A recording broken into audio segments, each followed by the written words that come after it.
Good morning, Your Honor. Frank Prieto on behalf of Ms. Clenny, along with my co-counsel, Ms. Sabrina Puglisi and Ms. Diane Karamez. Ms. Clenny is present in custody, Your Honor. And also, Judge, I apologize for interrupting, but also the next of kin is present. Mr. Hanfield is going to introduce them. All right, thank you. Yes, please stand. First, we have the mom, Mr. Oshino Ambassador. We have the brother, Jeffrey. Would you please stand? We have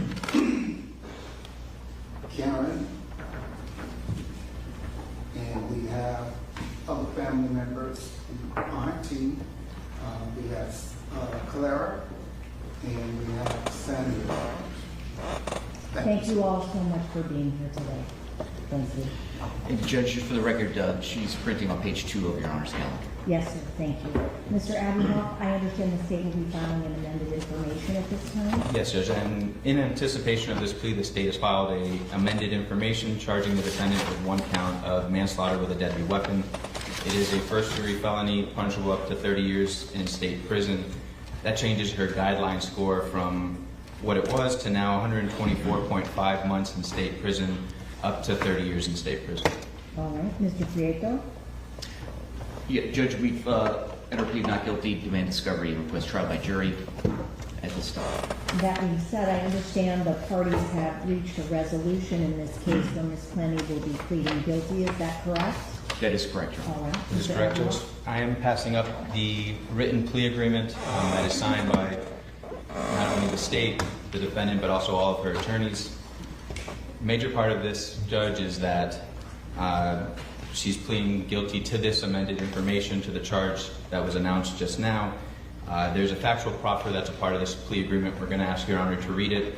She will be agreeing to that factual proffer, but most importantly, she is agreeing and admitting that she is the cause of the stab wound that Mr. Obamselli received, and then that she is taking criminal responsibility for her actions.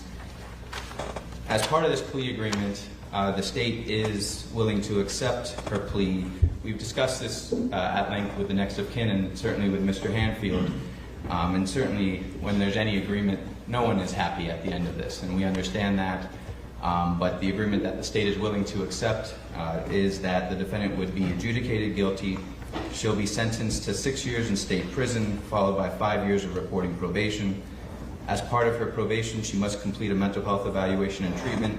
There's a time frame in which she is to complete it as part of the plea agreement. Substance abuse evaluation and treatment, that's also a time constraint that's going to be in the agreement. And then it's 60 days, Your Honor. And then the batter's intervention program. If she does violate her probation in any way at any point, she's waiving extradition back to Florida, and as well that she faces back to her guidelines, which are 124.5 months in state prison up to 30 years in state prison.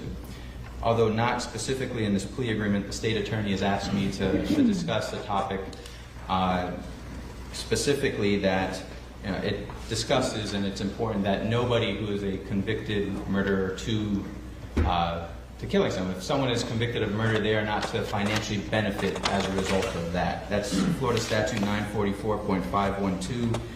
It's effectively our iteration of the Son of Sam law, but it is a statutory lien that attaches automatically, and if the Attorney General's office were to decide to seek some form of lien or process in that, then that we would be supporting them in that. We do believe that nobody should benefit financially from murdering somebody, so we will provide any evidence that they request. We'll work hand in hand with the Attorney General's office if they so seek to do some form of lien or some financial proceeding against Ms. Clenny, understanding that she will be released at some point and may seek to financially benefit as a result of this. But it's not part of the plea agreement, but it is something that attaches automatically. All right. Mr. Prieto, I'll hear from you as to the plea agreement in its written form. Is that your understanding of the plea? That is correct, Judge, and all the conditions and all the agreements are contained within that document. Outside the four corners of those the multiple-page document, we do not agree that number 944.512 is constitutional. We reserve our right to challenge that. At this point, that's not part of this proceeding. It attaches automatically. It is constitutional. It is the law. What they do subsequent hearings is to them. But as we stand here today, because it does attach, I'm just simply announcing that we will work hand in hand with the Attorney General's office. It needs no further discussion, but the fact is that no one should financially benefit from murdering somebody. Well, Judge, Mr. Prieto? I do have the right to speak on my client's behalf, and so I'm going to put on the record that we believe that statute's unconstitutional. It's not an issue for the plea agreement, like Mr. Admiral said, it's 100% accurate. However, we reserve the right to challenge that in the future. We do not think it's constitutional, and it would be challenged should any Attorney General seek to enforce that, but that's an argument for another day should it arise. All right, very